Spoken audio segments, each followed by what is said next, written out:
First step journal. ఈ journal habit మీరు develop చేసుకుంటే ఇది ఒక హ్యాపీనెస్ చీట్ కోడ్. ఏం చేసేది, డైలీ లేచి ఒక బుక్ తీసుకొని 3 things you are grateful for. పొద్దున్న లేచి మీ లైఫ్లో మీరు దేనికోసం హ్యాపీగా ఉన్నారు, మీ డాడీ కోసమా, మీ మమ్మీ కోసమా, డైలీ ఒక 3 things. మళ్ళీ రిపీటెడ్గా రాయొద్దు, డైలీ ఒక 3 things ఆలోచించి రాయండి. సైంటిఫికల్లీ ప్రూవెన్ ఇట్లా రాయడం వల్ల చాలామందికి డిప్రెసివ్ సిమ్టమ్స్, యాంగ్జైటీ సిమ్టమ్స్ పోయినాయి. 6 habits that will change your life quickly. First habit already చెప్పేసిన వీడియో స్టార్టింగ్లోనే, జర్నల్ అని చెప్పి. సెకండ్ హ్యాబిట్కి వెళ్ళిపోదాం. సెకండ్ హ్యాబిట్ జిమ్లా మీరు ప్రోగ్రెస్ చూస్తారు, మీరు గ్రోత్ చూస్తారు, మీరు మీ బాడీ గ్రో అవ్వడం చూస్తారు. మీరు రెగ్యులర్గా వెళ్ళడం వల్ల మీకు డిసిప్లిన్ అనేది అలవాటు అవుతుంది. ఆ డిసిప్లిన్ ఒక స్కిల్, ఆ డిసిప్లిన్ అలవాటు అవుతుంది. ఆ డిసిప్లిన్ మీకు చదువులా, మీ రిలేషన్షిప్స్లా, మీ ఫిట్నెస్లా, ప్రతి దాంట్లో మీ డిసిప్లిన్ యూజ్ అవుతుంది. సో జిమ్, ఆ హ్యాబిట్ మీ లైఫ్ని చేంజ్ చేస్తుంది. ఇది ఇప్పుడు చెప్పబోయేది అందరికీ నచ్చది, గ్యారంటీ చెప్తున్నా అందరికీ నచ్చదు. ఎందుకంటే చదవాలి, రీడింగ్. మీరు 24 గంటలు ఫోన్ స్క్రోల్ చేసే బదులు మీకు ప్రతి ఒక్కరికి ప్రాబ్లమ్స్ ఉంటాయి. ఆ ప్రాబ్లమ్స్ రిలేటెడ్ బుక్స్ కొనుక్కొని చదివితే మీకు చాలా నాలెడ్జ్ వస్తుంది. ట్రస్ట్ మీ, చాలా నాలెడ్జ్ వస్తుంది. నేను రీడింగ్ స్టార్ట్ చేయకముందుకు రీడింగ్ ఏంది అంత బోరింగ్, అది అట్లా ఏముండదు అనుకున్నా. కాకపోతే నేను రీడింగ్ స్టార్ట్ చేసినప్పటి నుంచి నా లైఫ్ చేంజ్ అయింది.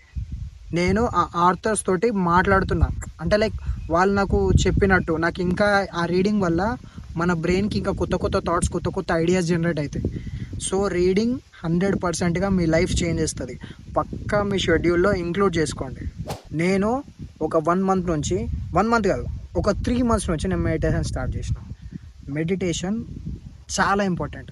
అది నార్మల్, నేను కూడా ఏమనుకున్నా అంటే మెడిటేషన్ అంత ఇంపార్టెంట్ కాదు కావచ్చు, ఏదో అది బాగా ఓవర్ రేటెడ్ కావచ్చు మెడిటేషను అని చెప్పి అనుకున్నా. కాకపోతే మెడిటేషన్ తోటి మన కాన్షియస్నెస్ అనేది పెరుగుతుంది, మన మైండ్ఫుల్నెస్. నువ్వు ప్రజెంట్గా ఉంటావు, నువ్వు ప్రజెంట్లో ఏం చేస్తున్నావు, నువ్వు ప్రజెన్స్లో ఏం కాన్సన్ట్రేషన్ చేస్తున్నావు, ఈ ప్రజెన్స్ మీద నీకు అవగాహన పెరుగుతుంది.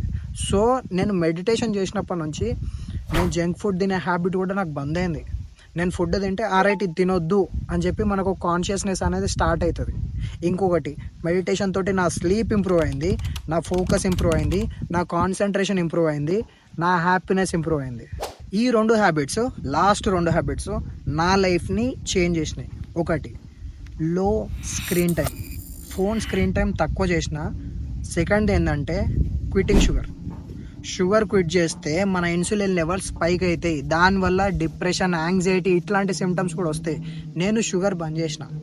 సో షుగర్ బంద్ చేయడం వల్ల నా స్కిన్ క్లియర్ అవుతుంది మెల్లమెల్లగా, నాకు ఎనర్జీ పెరిగింది, నాకు స్లీప్ మంచిగా ఉంది, నా బ్రెయిన్ క్లారిటీగా పనిచేస్తుంది, నా బ్రెయిన్ ఫంక్షన్ పెరిగింది, నాకు డిప్రెషన్, యాంగ్జైటీ సిమ్టమ్స్ అట్లాంటివి కూడా ఏం వస్తలేవు.